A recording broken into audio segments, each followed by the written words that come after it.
자, 그러면 오늘은 먼델 플레밍 모형의 조금 더 확대라고 할 수 있습니다. 즉 먼델 플레밍 모형, 즉 개방경제판 ISL의 모형이었죠. 그 개방경제에서 제일 큰 차이는 이자율이 세계 이자율로 주어져 있다라는 거죠. 이자율이 세계 이자율로 주어져 있다. 그래서 고정되어 있다라는 거죠. 근데 그렇다 그러면 모든 나라의 이자율이 다 세계 이자율로 동일해야 됩니다. 동일해야 되는데 실제 현실을 보면 전 세계 나라들의 이자율을 보면 나라마다 이자율이 틀립니다. 물론 그때 이자율이라고 할 때 이자율이 뭐냐 그러면 몇 번 이야기했죠.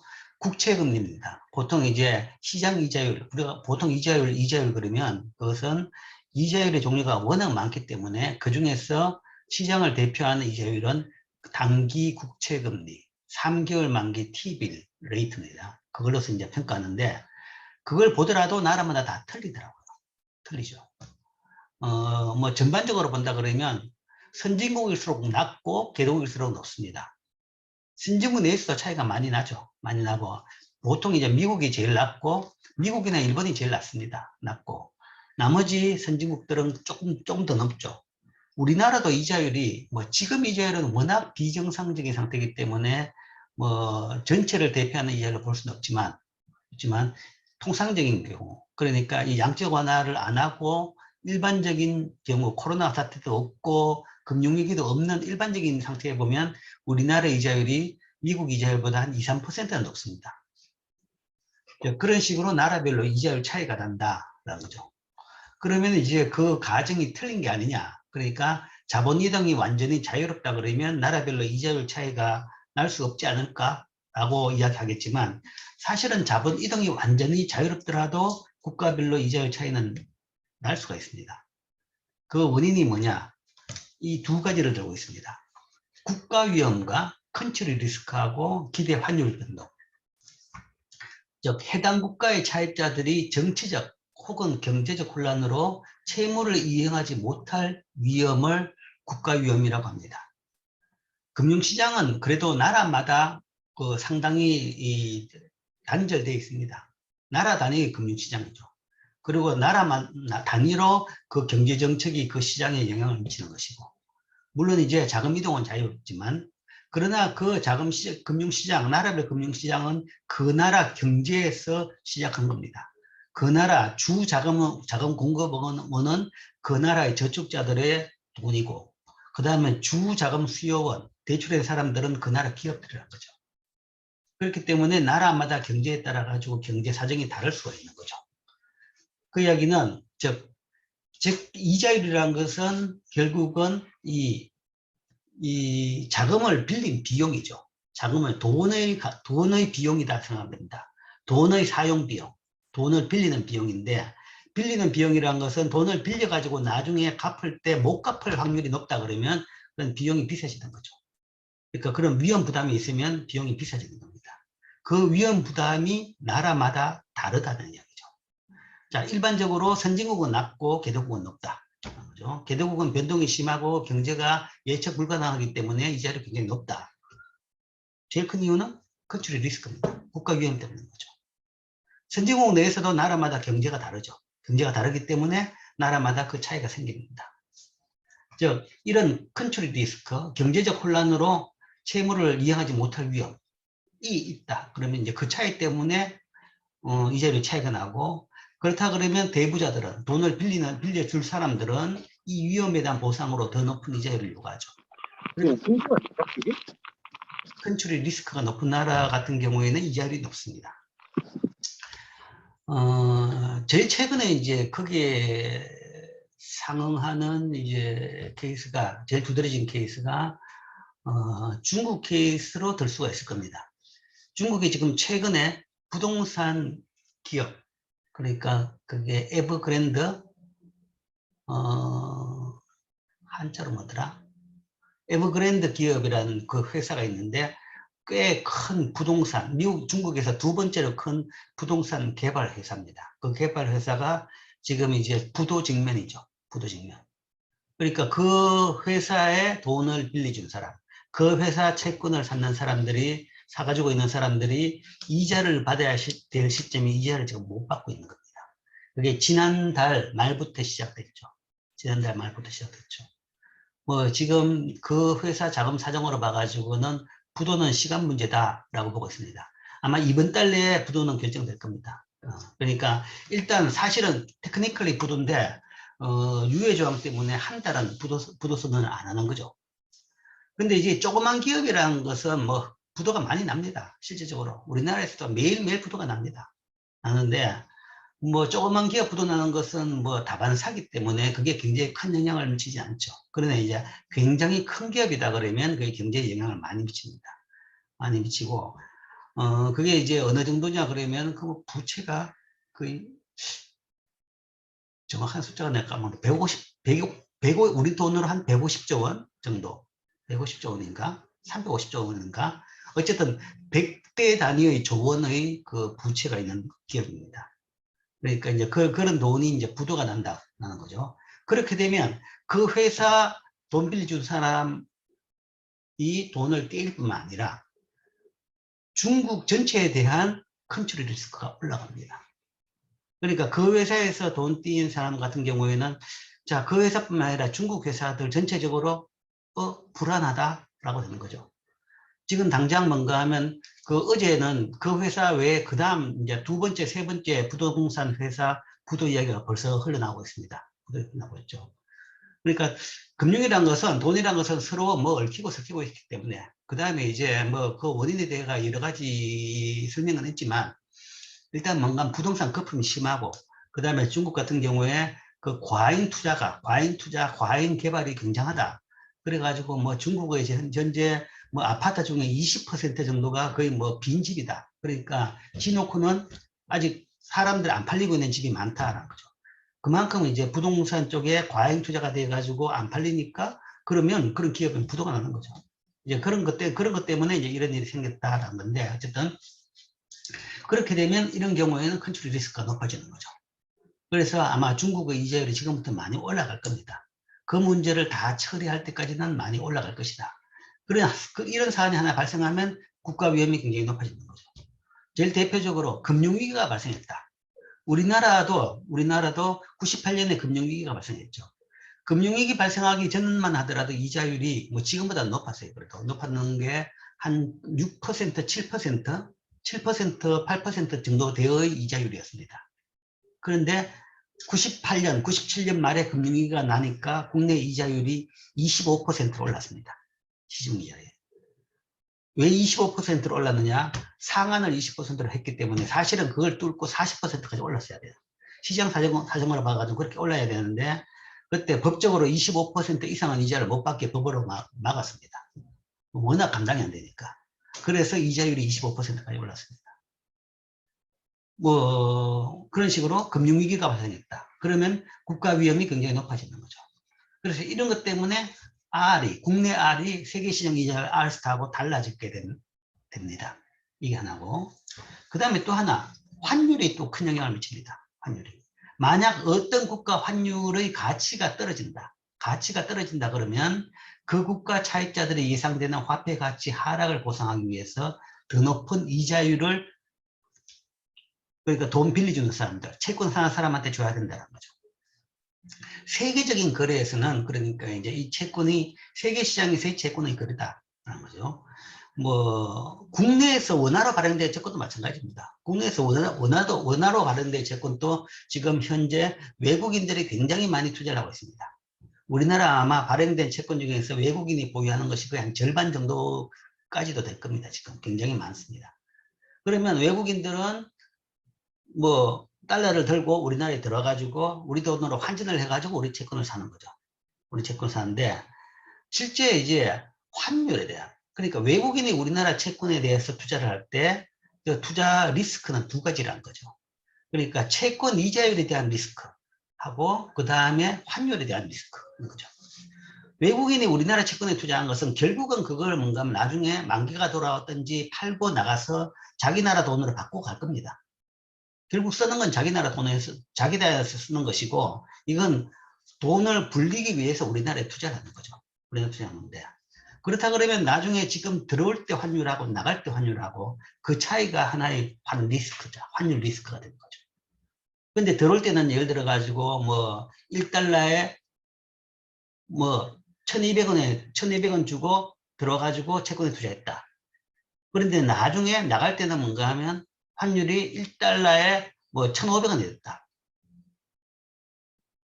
그렇게 되면 들어올 때는 1달러 주고 1200원 들고 와가지고 투자를 했는데 나갈 때는 뭔가 하면 그래가지고 나중에 만기가 돼가지고 뭐 좀 이자를 받아가지고 한 1300원 정도 됐다. 1300원 됐는데 이걸 들고 나중에 나가려고 그럴 때 보면 환율이 1500원 됐다 그러면 10% 가까이 돼가 1300원이 되는데도 불구하고 이 가지고 1달러도 못 사게 되는 거죠. 그럼 이제 완전히 손해를 보게 되는 겁니다. 그러니까 이자율은 거의 10% 가까이 됐지만 거기서 환율이 뭔가 20% 이상 우리나라 돈 가치가 떨어졌다. 그러면 마이너스 10%가 되는 겁니다. 그래서 그런 식으로 환율이 변할 걸로 기대된다 그러면 외국인들은 투자를 안 하는 거죠. 투자를 하고. 그럼에도 불구하고 외국인들이 투자하도록 하려고 그러면 그만큼 그 차익만큼을 더 이자율을 많이 줘야 되는 거죠. 국내 이자율이 높아야 되는 거죠. 그렇기 때문에 그런 차이가 또한 이자율 차이를 만드는 요인들입니다. 국가 위험과 환율 변동에 대한 기대, 그 부분이 이자율 차이를 만든다. 그래서 현실적으로 뭔가 하면 전 세계 모든 나라의 이자율은 동일하지 않다. 그렇기 때문에 이런 이제 현실을 반영해 가지고 우리 모형을 좀 더 현실화시키면 이렇게 할 수 있습니다. 이자율, 국내 이자율을 이제 알스타가 아니라 알스타 더하기 세타라고 이야기하자. 알스타 더하기 세타. 이 세타는 앞에서 말한 그 부분을 집어넣은 겁니다. 컨트리 리스크 플러스 소위 환율 변동에 대한 그 보상 부분. 뭐 보상을 해줘야 될 수도 있고 아니면 그것 때문에 이자율이 더 낮아질 수도 있겠죠. 두 가지 요인 다 있습니다. 어떤 요인인지 모르지만 어쨌든 거기에 대한 시장의 기대, 그 두 개 합친 것이 여기 들어가 있다는 거죠. 실제 이 세타 중에서 실제 이제 이게 컨트리 리스크하고 환율 변동 위험인데 사실은 환율 변화에 대한 방향에 대해서는 예측하기 굉장히 힘듭니다. 우리가 이제 모든 경제 변수를 이제 예측을 하는데 뭐 경제 정책을 위해서 뭐 미래에 대한 계획을 위해서 예측을 하는데 성장률, 경제 성장률, 뭐 물가 상승률, 이자율, 주가, 뭐 환율 이런 것들을 다 예측을 하는데 이 모든 것 중에서 제일 예측이 안 되는 것이 환율입니다. 그 예측이 불가능하다는 겁니다. 이론적으로 이거는 우리가 랜덤이다라고 이야기한 것이 예측이라는 건 불가능하다. 뭐 주가가 제일 사실은 사람들이 관심이 있죠. 주식 가격. 잘 예측하면 돈을 번다라고 하는데 주식보다도 더 예측 불가능한 것이 환율입니다. 그래서 환율은 사실은 예측하기가 굉장히 힘든 것이다. 그래서 이게 환율 가지고 이게 세타가 얼마다라고 이야기하기가 쉽지는 않고 예측하지 못한다는 것은 거의 뭐 어떻게 될지 모르겠다. 그러면 기대 변화로 0입니다. 0인 것이고. 그렇다 그러면 이 세타의 대부분이 있는 것이 컨트리 리스크입니다. 컨트리 리스크인데 실제 컨트리 리스크는 시장에서 데이터가 있습니다. 데이터가 있는 것이 이 컨트리 리스크에 대한 시장이 있습니다. 크레딧 스왑, 크레딧 스왑이라는 시장이 있습니다. 크레딧 스왑 디폴트. 그러니까 크레딧 스왑 디폴트라는 시장이 있는데 이것은 이제 채권의 부도에 대한 보험 시장입니다. 채권이 내가 삼는 국채에서 부도가 났다. 그러면 그 부도에 대해 가지고 보험을 들어주고 보험 요율이 그 시장에서 결정되죠. 우리나라 채권에 대한 크레딧 스왑 레이트 그럼 딱 나옵니다. 지금 나오는데 매일매일 그 시장이 물론 여기 있는 우리나라에 있는 건 아니라 뉴욕에서 뭐 사실 인터넷 시장이죠. 거래가 되고 있는데 소위 금융 이 딜러들끼리 거래하는 시장입니다. 그 시장에서 이제 채권 투자자들이 그 시장을 이용하게 되는데 그 시장에서 매일 뭐 크레딧 스왑 디폴트 레이트가 결정이 됩니다. 그러면 그 값 자체가 사실은 이 세타라고 볼 수 있어요. 이 세타. 그걸 보면 어떤 나라의 채권, 국채입니다. 그러니까 이 회사채가 아니라 어떤 나라의 신용 위험이 높냐, 낮냐를 알 수 있는 거죠. 그 시장에서 현재 우리나라 세타는 굉장히 낮은 걸로 나옵니다. 낮은 걸로 나오고, 뭐, 우리나라보다는 일본이 더 높은 걸로 나오고, 그렇죠. 어쨌든, 뭐, 그런 시장이 실제 이제, 이론적이 아니라 실제 그 데이터조차도 존재하고 있습니다. 이런 필요성에 따라 가지고 그런 시장이 만들어지죠. 자, 그래서 이게 위험 할증. 나라별로 컨트리 리스크에 따른 위험 할증이다. 그래서 이제 이자율을 R이 R스타가 아니라 이렇게 만들어 가지고 ISLM 모형에 대입하게 되면 이제 식이 1에 바뀝니다. 그러니까 이제 투자 안에 있는 R 부분이 R스타 더하기 세타로 바뀌고, 그 다음에 화폐 수요함수, 통화 수요함수에 대한 실질 화폐장과 수요함수에 대한 에 들어가 있는 이자율이 R스타 더하기 세타 이렇게 바뀌는 거죠. 식은 이렇게 바뀌고, 그 다음에 이 모형에서의 그 그래프로 본 모형은 뭐 그대로입니다. 그대로죠. 그대로인데, 물론 이 식이 그렇게 세타를 포함한 식이다라는 거죠. 뭐, 그래서 세타를 포함한 식인데, 어쨌든 이 그래프의 모양은 바뀔 이유가 없죠. 바뀔 이유가 없고, 그 중에 한 변수의 속성이 조금 바뀌었다라는 건데, 이제 그게 어떤 제일 큰 차이를 나느냐. 자, 여기에 이제 충격 자체가 하나 더 추가된 거죠. 충격이라는 것이 그 이자율 속에 들어가 있는 세타라는 충격이 하나 더 추가된 겁니다. 그럼 그걸 통해 가지고 굉장히 이 분석이 굉장히 좀 풍부해집니다. 풍부해지고 실제적으로 우리가 직면하게 되는 굉장히 중요한 현상들을 많이 설명할 수 있는 거죠. 국가별로 세타가 많이 변합니다. 자, 지금 당장 최근에 이야기했죠. 중국에서의 그런 항다라 그랬나? 그러니까 그게 에버그랜드. 그러니까 무한히 큰, 이런 한자로 무한히 큰 이란 뜻입니다. 그 흥다 회사 부도에 따른 중국 시장에서의 소위 ISLM 모형으로서 중국 시장에서의 그 영향을 분석해보라. 그러니까 흥다라는 것이 굉장히 큰 기업이라서 중국 시장의 세타, 중국 전체의 세타를 어느 정도 키우는 요인이다. 그러면 그것이 이 ISLM 모형에서 어떤 변화가 생겼느냐를 설명할 수 있는 거죠. 그러면 세타가 커지면 이 IS 모형이 IS 커브가 어떻게 이동하고 LN 커브가 어떻게 이동하고 그래서 새로운 균형이 어떻게 바뀌는지 그렇게 볼 수 있는 거죠. 자, 세타가 증가하면 사실은 두 커브에 다 영향을 줍니다. 다 영향을 주는데 세타가 증가하게 되면 투자 안에 세타가 들어가 있죠. 그러니까 세타가 증가하면 이자율이 더 높아집니다. 이자율이 더 높아지면 투자는 더 줄어들게 되죠. 투자가 더 줄어들면 ISLM 모형에서 Y가 줄어든 겁니다. Y는 C 더하기 I 더하기 G 더하기 NX죠. 여기서 투자가 줄어들게 되니까요.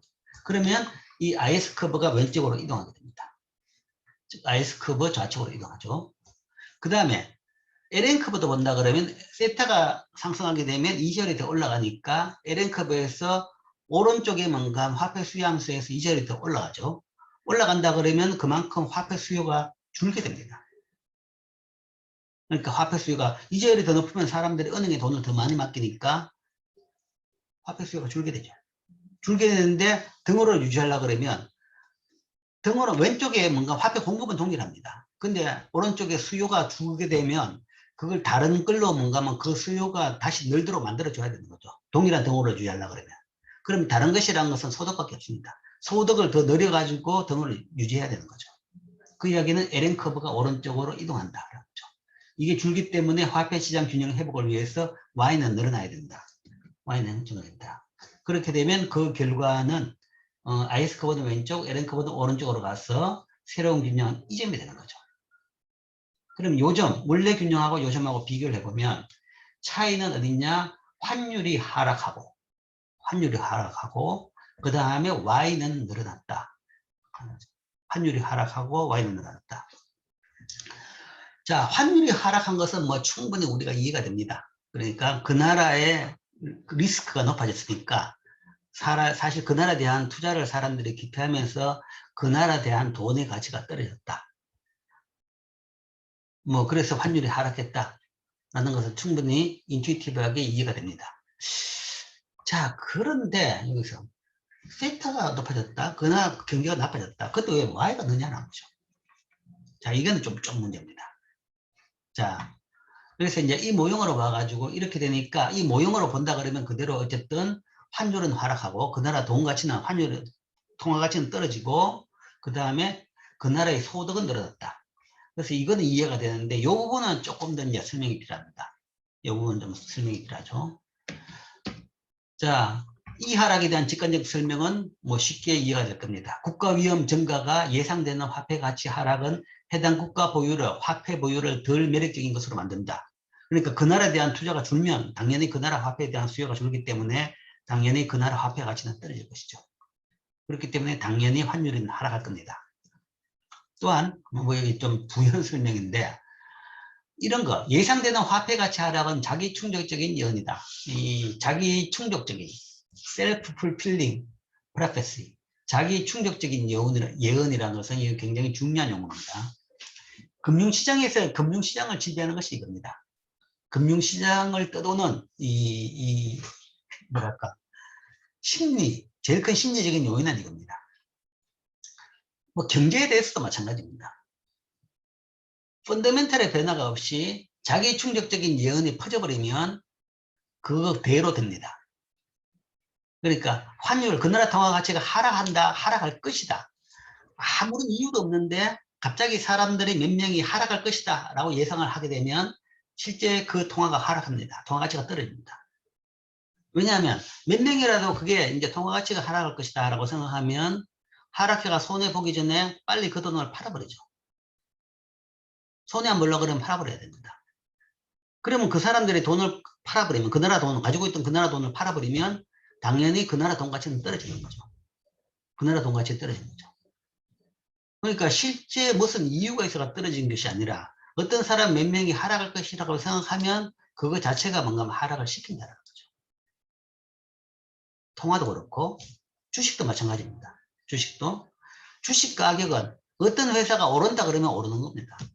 많은 사람이 오른다고 생각하면 아무런 오를 이유가 없는데 회사는 아무 이유가 없는데 오른다고 생각하면 뭔가 하면 저기 투자해야 되겠구나. 그래서 오르면 돈 벌 테니까 뭔가 하면 그 회사 주식을 사죠. 사면 오릅니다. 그러니까 이유가 없이 오르는 거죠. 오른다고 생각하면 오르는 겁니다. 그런 것이 자기 충격적인 예언입니다.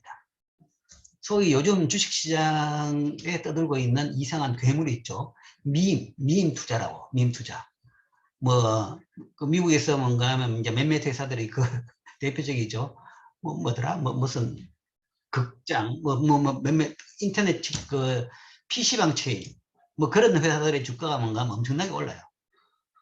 거의 PC방 체인이라고 하면 거의 망할 회사들인데 그런 회사들이 갑자기 뭔가 하면 몇몇 투자자들이 거기에 열렬히 그 회사 주가도 오를 것이다.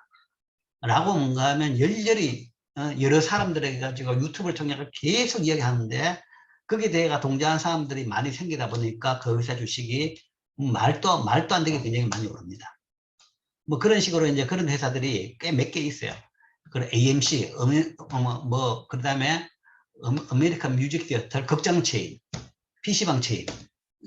이런 이 주식들이 많이 올랐어요. 굉장히 말도 안 되는 거품으로 좀 많이 올랐는데 대표적인 시장의 비합리성이라고 보죠. 비합리성을 보는데 많은 사람들은 오른다고 생각하니까 오르는 겁니다.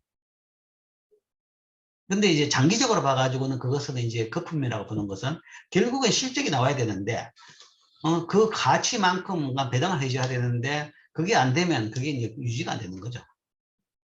그러니까 이제 그런 현상이 발생하는 것이 금융시장에서 소위 밈이라고 하는 것이 소위 사람들이 이런 셀프 풀필링 프로퍼시입니다. 자기 충족적인 예언을 하는 겁니다. 오를 것이다. 이건 좋은 회사다. 올 것이다. 그러니까 오르는 겁니다. 그거는 이제 경제에서 금융에서 이제 아주 많은 현상이 그렇습니다. 경제도 마찬가지입니다. 경제가 나쁘다고 생각하면 나빠집니다. 아무런 이유도 없고 경제는 건전한데도 불구하고 많은 사람들이 불안해하고 경제가 나빠질 것이다 라고 예상한다 그러면 그때는 나빠진 경제에 대해서 그때도 살아남기 위해 가지고 사람들이 소비를 줄입니다. 미래를 대비하는 거죠. 그래 가지고 사람들이 소비를 줄이면 진짜 경제가 나빠집니다. 안 팔리니까 나빠지는 거죠. 그러니까 많은 이런 경제라는 것은 이게 자기 충족적 예언에 따라 움직인다는 거죠. 그렇기 때문에 이제 정책 당국자, 경제를 책임지고 있는 정책 당국자는 경제도 그렇고 금융도 그렇고 주식시장도 그렇고 금융시장도 그렇고 이런 사람들의 불합리한 기대가 안 형성되도록 이 경제 심리를 잘 다독거리고 잘 끌어가야 된다는 거죠. 불안 심리가 안 생기도록 뭐 잘 정보를 많이 주고 뭐 그렇게 해야 된다는 거죠. 자, 뭐 그래서 환율도 마찬가지입니다. 많은 환율 변동을 보면 그렇기 때문에 금융시장에서는 변동이 그렇게 심합니다. 이런 자기 충족적인 그런 기대들이 많이 팽배하기 때문에 변동이 심하죠. 환율이 특히 변동이 심하죠. 그래서 어쨌든 환율에 뭐 이거 때문이든 세타 증가가 이것 때문이든 그러니까 이게 자기 충족적 기대라는 것은 세타가 실제적으로는 안 증가했는데 그냥 증가했다라고 사람들이 생각하는 거죠. 그러면 뭔가 알아가지고 환율이 통화가치가 떨어진다 주는 겁니다. 자, 뭐 어쨌든 뭐 그런 현상이 있을 수가 있고 그러나 이제 여기서 우리가 보는 것은 자기 충족적인 예언에 따라서 발생하는 것이 아니라 펀더멘털에 문제가 생긴 경우를 보는 거죠. 펀더멘털에 문제가 생겨서 세타가 증가했다. 예를 들어서 뭐 흥다 주식 같은 그런 회사가 실제적으로 유동성 부족으로 돈을 지금 못한다. 그렇죠?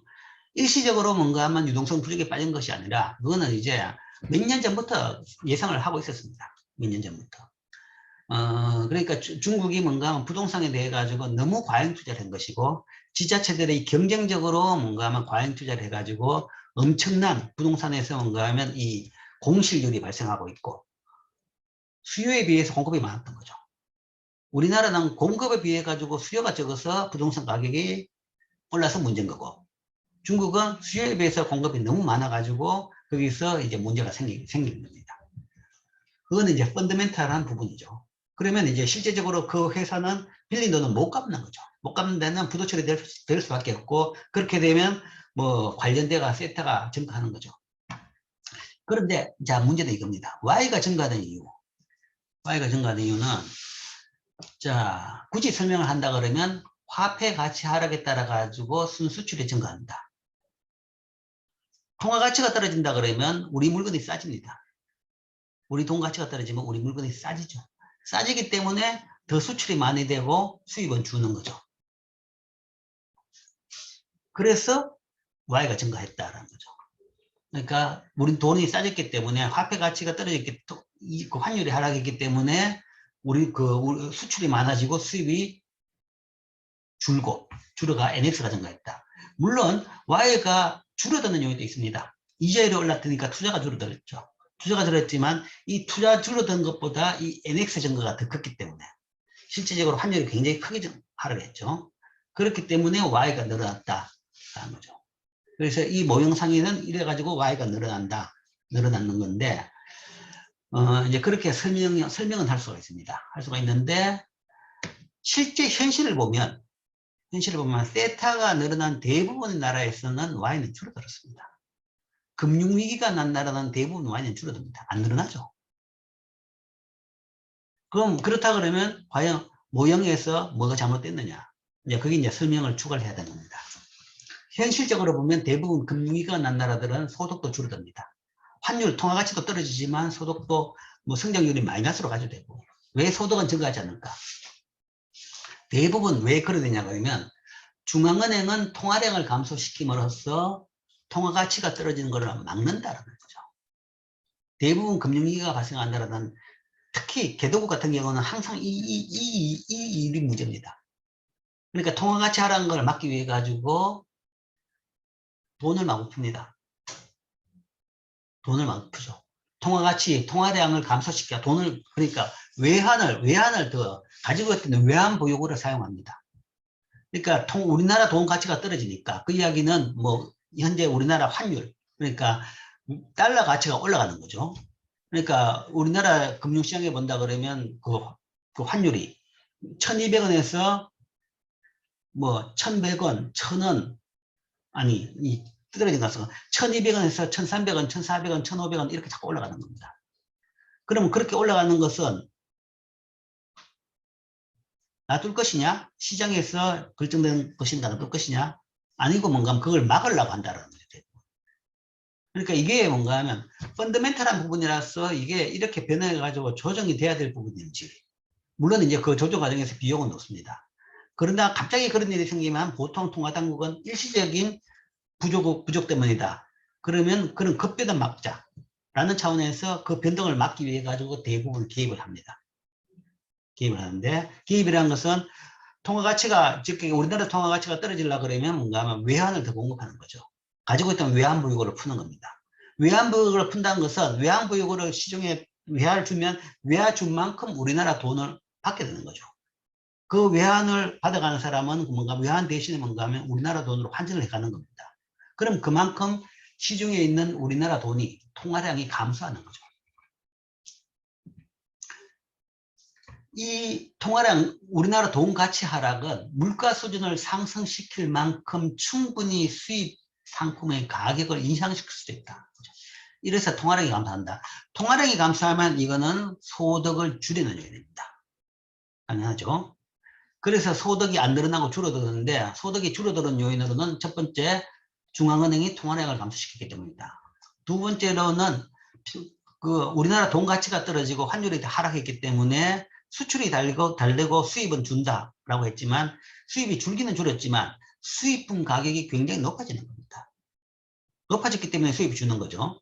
수입품 가격이 높아졌기 때문에 수입이 주는 건데, 그 높아진 수입품 가격이 물가 수준을 올릴 정도다. 그렇게 되면 경제는 Y는 줄게 되는 거죠. 그 다음에 세 번째로는 소비자들은 화폐를 더 많이 보유함으로써 증가된 위험이 발생합니다.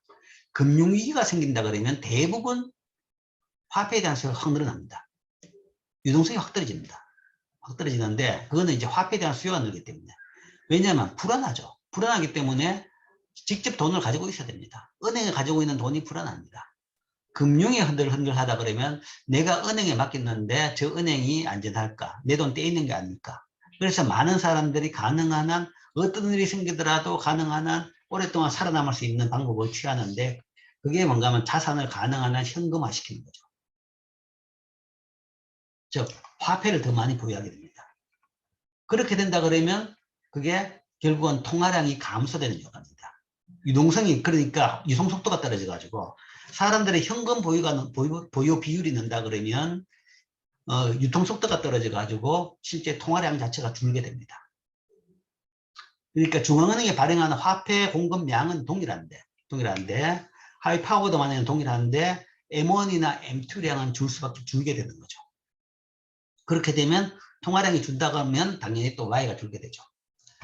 이런 한 세 가지 요인으로 LM 스타가 오른쪽이 아니라 왼쪽으로 이동한다는 거죠. 세타 증가가 오른쪽으로 이동할 요인도 있지만 나머지 이 세 가지 요인은 통화량이 다, 그러니까 통화량이 다 감소시키는 요인이죠. 통화량이 감소해가지고, 통화량이 M이 감소하고, 그 다음 P가 상승하는 거죠. M이 감소하고 P가 상승. 왼편에 있는 P분의 M, 이 부분이 변하는 겁니다. M이 감소하고 P가 증가하기 때문에 LM 스타는 왼쪽으로 이동한다. 그렇기 때문에 보통 이게 없었다 그러면 Y는 늘어나는 오른쪽으로 갈 거지만, 이런 것들이 수반대가 같이 발생하기 때문에 보통 금융위기가 발생하면 LM 스타는 왼쪽으로 이동한다. 그 이야기는, 자, 이 그림을 다시 보면 여기서, 그러니까 이게 세타가 늘어가지고 오른쪽으로 가는 거 있죠.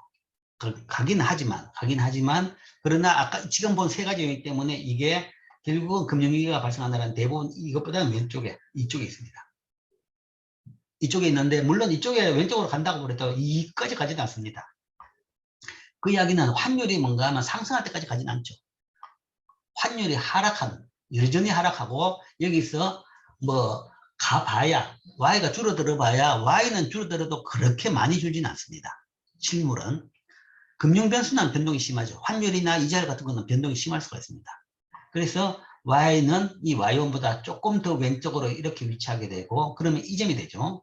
이 점이 됐어. 이 점이 아니라 이 점이 되는 거죠. 이 점이라는 것은 요 점에 비해 가지고 환율은 하락하고 소득도 떨어지는, 그러니까 경제 성장률도 마이너스가 되는, 그래서 일반적인 금융위기가 발생하는 나라들의 현상하고 동일한 식으로 이제 모형에서 설명할 수 있게 되는 거죠.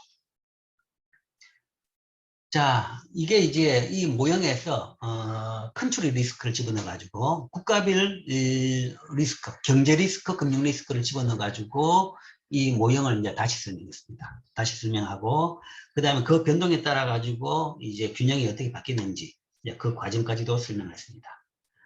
그럼 이제 요 과정하고 정확하게 매치되는 케이스 스터디를 하나 보겠습니다. 자, 대표적인 케이스 스터디입니다.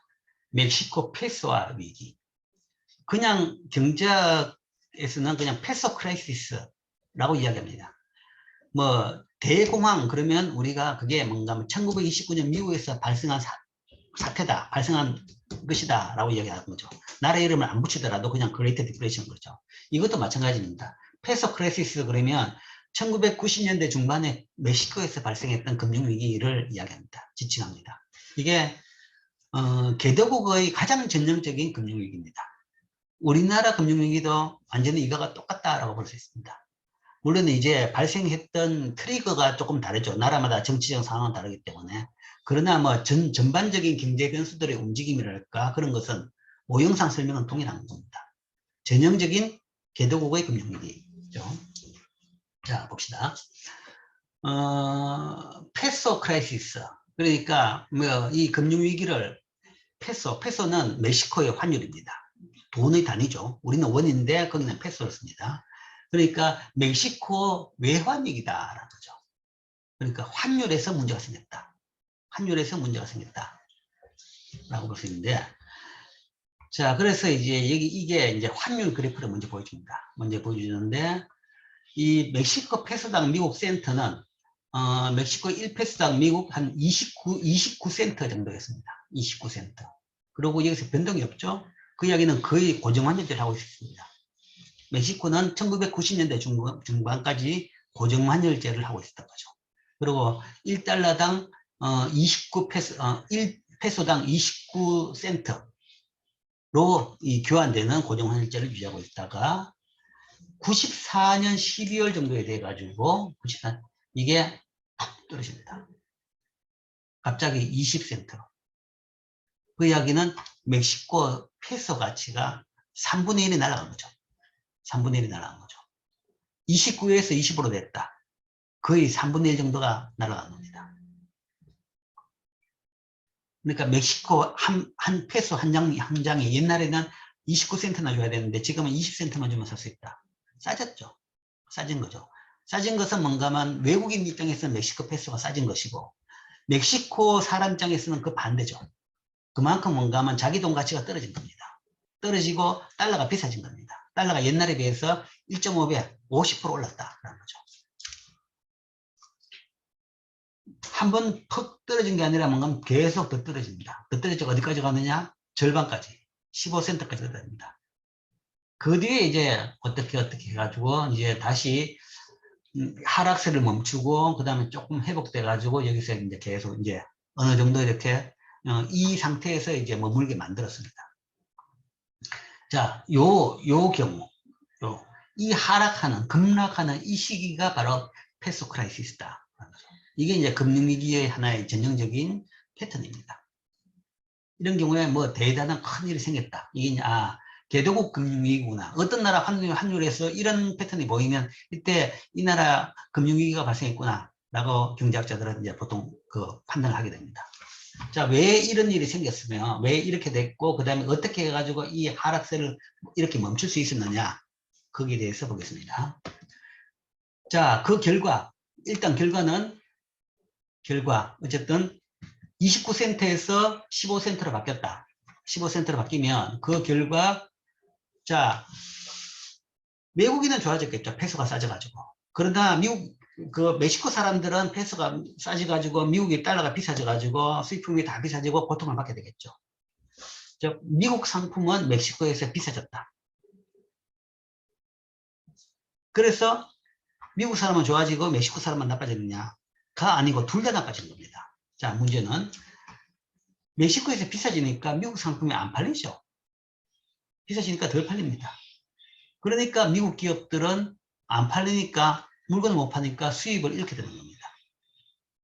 수입이 잃게 되고, 그 다음에 이 과정에서 미국 멕시코 국경을 따라 가지고 수백 건의 파산이 발생했습니다. 멕시코 최대 산업단지는 미국하고 멕시코 국경에 있습니다. 소위 나프타란 미국하고 멕시코의 무관세 협정. 그러니까 미국이 멕시코를 뭐 좀 봐주는 거죠. 뭐 같이 옆에 있는 나라니까 같이 좀 경제적으로 안전하면 서로가 다 편하니까. 그래서 이 멕시코에서의 물건에 대해 가지고는 무관세로 수입을 해줍니다. 해주기 때문에 미국을 대상으로 수출을 하기 위해 가지고 많은 공장들이, 그러니까 사실은 미국 공장들이죠. 미국 기업들이 많은 공장들을 그 국경에 만들어 가지고 국경 근처에 만들어 가지고 거기서 물건을 만들어서 미국으로 실어냈습니다. 왜 거기 멕시코에 만들었냐 하면 멕시코는 인건비가 싸니까요. 임금이 낮으니까. 낮은 인건비로 많은 물건을 만들어 가지고 미국에다가 실어내고, 그 다음에 미국 공장뿐만 아니라 많은 외국 기업들이 미국에다 수출하기 위해 가지고 낮은 임금의 멕시코에 공장을 만들어서 미국에다 수출한 겁니다. 특히 이제 수송 비용을 줄이기 위해서는 그 국경 근처에다가 많이 만드는 거죠. 그래서 이 미국 멕시코 국경 근처 멕시코 지역에 많은 공단들이 있고 많은 회사들이 있습니다. 그런데 뭐 이렇게 되니까 당연히 그 많은 거기서 만든 물건들이 뭔가 하면 많은 기업들이 파산을 하게 된 거죠. 또한 멕시코 자산의 가치는 더욱 감소했다. 이렇게 되니까 이제 멕시코만 문제고 미국은 문제가 아닌 게 아니라 많은 미국 기업들이 멕시코에다 이런 식으로 기업을 가지고 있습니다. 공장을 가지고 있는 거죠. 그럼 그 공장은 멕시코에 위치하고 있죠. 그러면 즉 페소화로 가치로 평가됩니다. 페소화 가치가 절반이 된다 그러면 그 공장 가치가 절반이 되는 겁니다. 즉 멕시코에 가지고 있던 미국 사람들의 자산이 뭐 절반이 되어버린 거죠. 그러니까 수많은 미국 사람들도 가난해진 겁니다. 재산이 반토막이 나온 거죠. 그러니까 이거는 한 나라만 당하는 게 아니라 양국이 다 당하는 게 문제입니다. 그래서 이제 미국과 멕시코가 둘 다 곤란해지는 그런 이제 페소 크라이시스가 발생했습니다. 발생했는데 이제 이게 왜 발생했느냐라고 이야기하면 이런 큰 금융위기가 발생하는 것은 보통 이제 하나의 원인 때문에 발생하지 않습니다.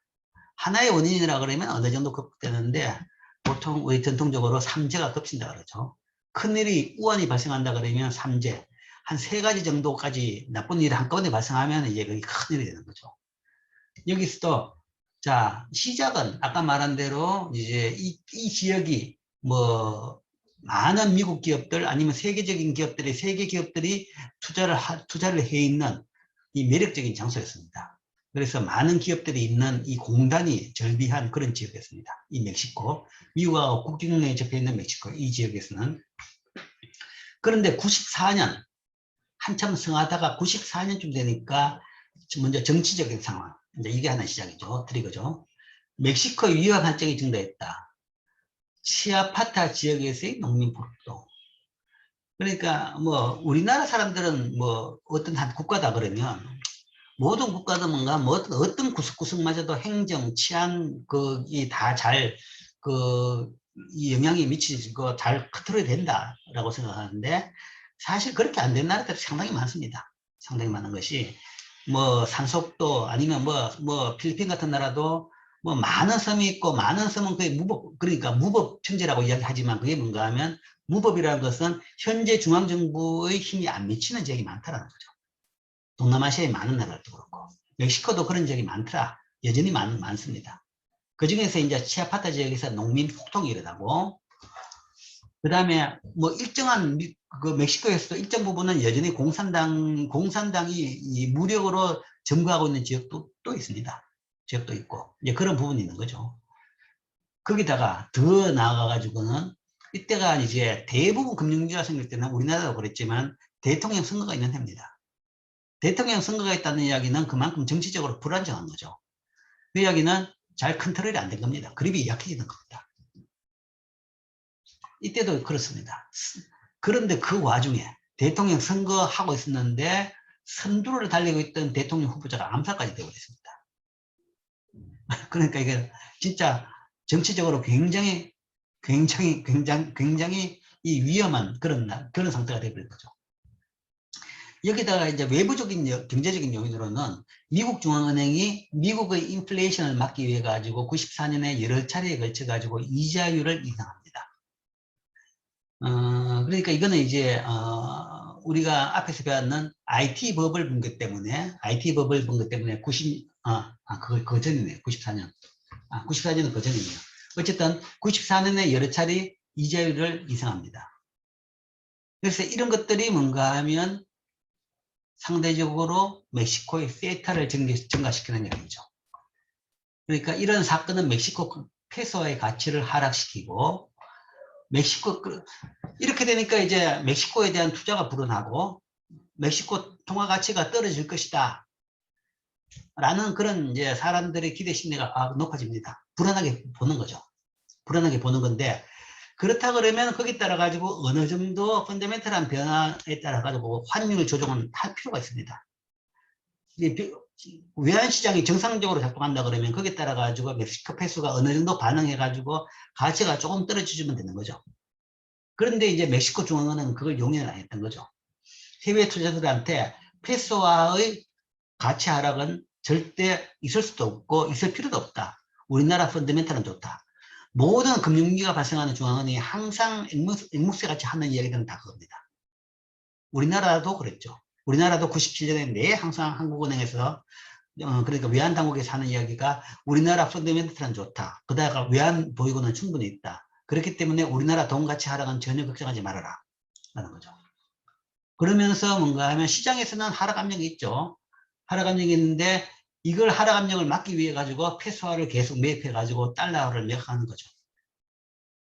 달러 돈 가치가 높아지려고 그러니까 페소화가 떨어지려고 그러니까 외환을 풀어 가지고 계속 그걸 막습니다. 그런데 그걸 충분히 할 만큼 실탄을 가지고 있느냐? 없는 거죠. 계산해보면 딱 나옵니다. 나오죠. 실제 없는 거죠. 그러면 가지고 있던 외환 보유고를 딱 떨고 나면 그때부터는 이 만세가 아니라 항복이 될 수밖에 없는 겁니다. 그래서 이제 그게 딱 떨어지고 나니까 페소가 팍 이렇게 폭락을 하게 된다는 거죠. 그래서 여기 딱 떨어지고 나니까 이게 이렇게 떨어지고 있는 와중에서도 뭔가 우리는 충분히 많다라고 뭔가 아마 큰 소리만 뻥뻥 치는 거죠. 그런데 이게 다 떨어지고 나면 그다음부터는 이제 뭐 어디 외국에서 돈 뭐 기름 한 방울 살 돈도 다 떨어지는 거죠. 그렇게 되면 이제 항복하는 거죠. 항복할 때는 결국은 뭔가 하면 결국은 통화 가치를 떨어뜨릴 수밖에 없습니다. 이게 이제 재앙의 시작입니다.